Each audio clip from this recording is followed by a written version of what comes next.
Raise it up to 21,000. David Saab in the crowd, another Australian poker pro who is here to support Burek. Actions on Daniel Schreiber, who picks up ace-deuce of hearts. Tough hand to play against a raise. Mine. Oh, well, Dan Schreiber moves all in. Well, this is a very aggressive move. Schreiber clearly trying to win this tournament. A very aggressive play, hoping, obviously, that Burek folds his hand, possibly thinking that Burek is trying to just steal those blinds. Now, a tough decision here for Burek.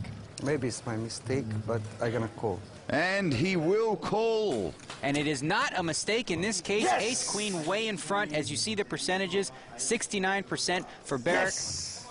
What I told you. Schreiber needing a deuce or 3 hearts. Well, this is big, yeah. This is big. He's got a lot of chips.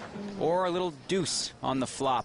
Joseph Burek in great shape here. As you can see, a huge favorite by our percentages. Schreiber, of course, all in at this point. He's got his whole tournament on the line. You need a lot of luck. And you are right, Burek. Come on, Justice. Looking for justice now, hoping the ace-queen holds. Schreiber's fate at the hands of the deck right now. And we go to the flop. It is 10-7-4. It's a good flop for Burek. No hearts on the flop. Queen. Only a deuce now for Schreiber, or running straight cards. Queen. The turn. A 9 of hearts. Now just 1 card remaining. Schreiber's last chance has to be a deuce. Otherwise, we're going to lose another player here at this final table. Now remember, Burek is very eager to yell ship it, and he is 1 card away. He's excited. A little premature, maybe. 1 card to come. And the river is... Ship it, baby! A 5 of diamonds. and we can hear it. Ship it 1 time, baby.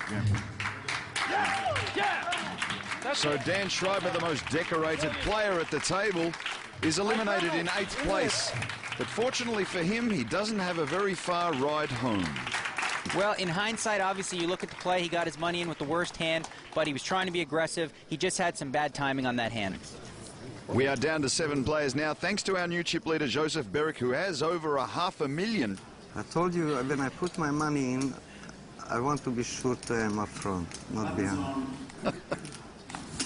A beautiful trophy, and around 140,000 US dollars is what they're playing for. And it's on Joseph Burek, ace-10 offsuit. 16. And will raise to 16,000. It's a good play here with the blinds at 3 and 6,000. Going for the steal here with ace-10. Not a great hand from early position. Roger Spetz folds king-9 offsuit over to Sid Kim. Uh-oh. Well, he picks up pocket aces.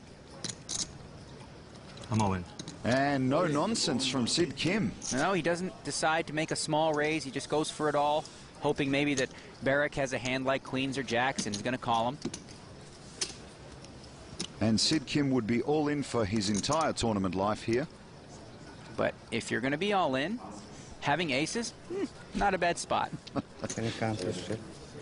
Now Burek needs a count to decide whether or not he feels he has to make the call. Sometimes in a poker hand, even though you know you might be behind, the pot is big enough where it makes sense for you to still call. Now, Joseph Burek, an experienced poker player, what would he be looking for here? Listen, I can afford, isn't it? Well, he's trying to figure out now. I can afford that, isn't it? You know, he can afford the bet, but, you know, if does Kim have a hand like 2 7s or 2 8s? If that's the case... Pair, all in, ace, king. Well, he's trying to figure it out now. He doesn't want to be up against ace, Very king, interesting. or a big pair, obviously. Pocket pair. Hoping now. I could. If he put Kim on, say, something like 2 8s or 2 9s. What, aces? Oh, he called pocket ace. Could. That would be nice, right? I guess if you guess enough, you'll get the right one. But if he puts him on 8s or 9s, calling would be correct. But obviously we see. You win.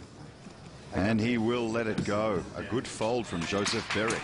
Definitely a good read. He decided, you know what, I don't need to gamble there. And a nice pickup there for Kim. Sid, that was a good job. It was good. Sid Kim's friend Jay on there watching in support. They are poker buddies. I thought you were going to help me out. It's not that easy, Kim. You never know. Listen, don't be greedy. Oh, I'm not greedy. I just wanted 100,000, that's all. Greed can cost you the whole tournament. But at the poker table, greed is good.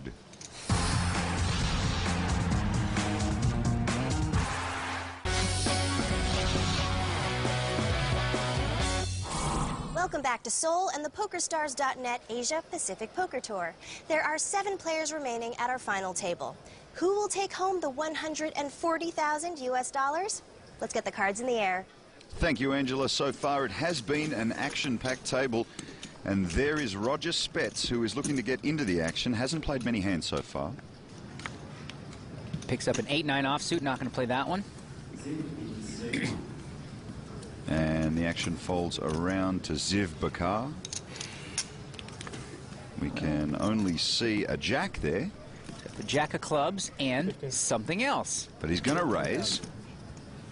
Makes it 15,000. Okay, a little too early to give a read on his hand. We don't know yet. He's going to raise a lot of hands there. Jack 9, Jack 10, of course, Ace Jack, King Jack. James Honeybone with King Queen of Diamonds is reaching for chips and will call. Some players may decide to re-raise there with a hand like King Queen of Diamonds, but Honeybone elects to call. See a flop. Joseph Berrick with 10 deuce. That's a hand Doyle Brunson made famous, winning 2 world championships with it. I can't call. I can't bluff 2 people out, just one. Underestimate yourself. I think you could do it. Sid Kim giving Joseph Berrick confidence. That's interesting. So now we've got King Queen of Diamonds for Honeybone and Jack who knows what for Bakar. And we go to the flop, and there is a Jack 5 deuce. Okay, we only know half his hand, but one thing we do know is he's got the best hand. Top pair of jacks. Action is on Honeybone. He checks. Now you would expect Bakar to make a bet here. Yeah, so I check. Raise. Bet. He said raise, but he means bet. And he fires in 15,000. It's a relatively small bet considering that was what he raised before the flop, so less than half the pot. And it looks like Honeybone's reaching for chips, and he is. And he raises. Making a play, possibly fooled by the fact that Bakar made such a small bet on the flop. Makes it 42,500 on a bluff. Now it's back to Bakar. We don't know his other card. If he does have a hand like Jack 9 or Jack 10, I would expect him to call. I'm all in. And Bakar puts Honeybone all in. Well, moving all in there leads me to believe he has a hand stronger, maybe like a King Jack or more likely the Ace Jack. Bakar not going to mess around this early without a very strong hand. And James Honeybone lets it go. So Bakar picks up the pot. We don't know what he had, but we know he had jacks, and that was good enough. Some power poker from the Israeli. Let me give you advice. When I bet, don't call. A little trash talk here from Bakar. Tough lesson for James Honeybone, a relatively newcomer to the game. He may be short on experience, but Honeybone loves what the game has to offer. I've played poker for about a year now. Hi, cool. I just watched it on TV. That's where I drew the inspiration from. The way that you can lay down this small amount of money and you can play the world champion, the Joe Hashims, and I can't go up to Tiger Woods and say, hey mate, can we have a round of golf? You like that, huh? It's just such an exciting feeling to play those guys. The heart's really beating.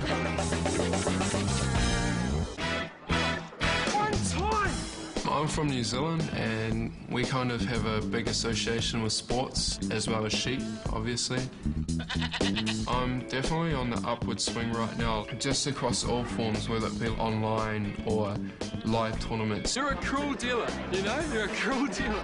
Now, I'm playing on TV, and some kid maybe in New Zealand goes, wow, a New Zealander has reached the final table. If I were to win this, there would be a lot of coverage. I'll have my game face on. Should be interesting. Okay, so let me get this straight. New Zealand's big on sheep and sports. You know what? I think I'm just going to leave that one alone. Now it's time to get back to the action. The cards are in the air. Blinds are 3 and 6,000. And as the tournament progresses, the blinds continue to escalate, which forces the players to get a more aggressive, play more hands, really start to gamble a little bit. Action on James Honeybone. Picks up King Deuce, offsuit. Throws it away. Over to Joseph Berek with 3-4 offsuit. He likes to play a lot of hands, but I don't think even Berek is going to play that one. You are correct. He throws it away. Over to Roger Spetz. Gets out of the way on Sid Kim now. His buddies call him Sid Vicious. Picks up pocket eights. Crazy. Pretty good hand to have on the button. Players often think that when you're in the dealer position and you raise, it's a steal, but Kim definitely has a good hand here with 2 8s. Makes it 15,000. Michel St. Pierre with 7-8 offsuit. Well, the small blind. Well, he's calling, you know what, and I don't like this call from the small blind. It's the worst position at the table. He's going to have to act first on every street. He's up. Saval Hageland gets out of the way, so we are 2 to the flop. And the flop is 10-10-9. Well, that's an interesting flop. Kim still has the best hand, but St. Pierre has picked up an open-ended straight draw. He can win the pot with a 6 or a jack. Action will be on Michel St. Pierre. He checks. 20. And Sid Kim fires 20.